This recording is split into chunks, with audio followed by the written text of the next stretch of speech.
Добрый день, уважаемые эксперты! Мы ученики 5 классов Березовская Люба и Тагинрада Сандал. рады представить вам свою исследовательскую работу. Тема работы. Тематический час своевременный подход к анализу прочитанного текста.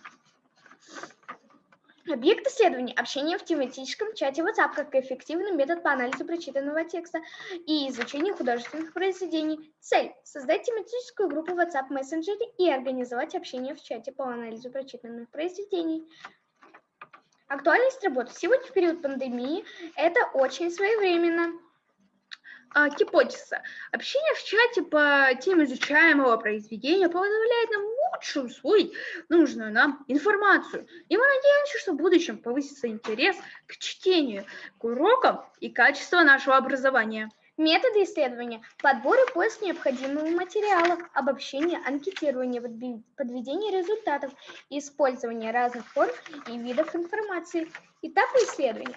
Как вы видите, наш проект рассчитан на 3 года. В 6 и 7 классах мы намерены продолжить и создать подобные, но более интересные формы работ.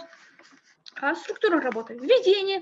Первая теоретическая часть, вторая практическая часть. Во второй части мы провели анкетирование с целью проявления распространенного мессенджера и отношения обучающихся к анализу прочитанного текста.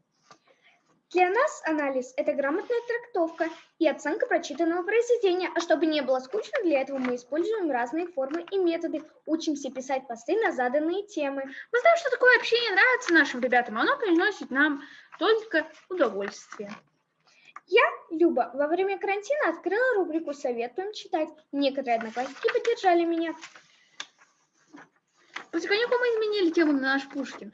Как раз на уроках мы начали изучать стихи и сказки великого писателя. Продолжили тему викторин. Было очень много разных игр.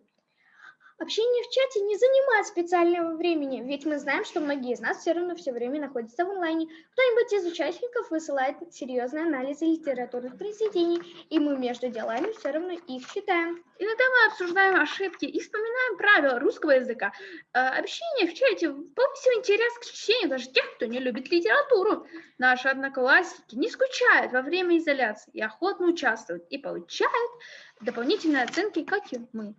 Чтобы определить, где и как организовать наш чат, мы провели 2 исследования. По результатам первой анкеты по самому распространенному мессенджеру для наших сверстников мы выявили, что им является WhatsApp.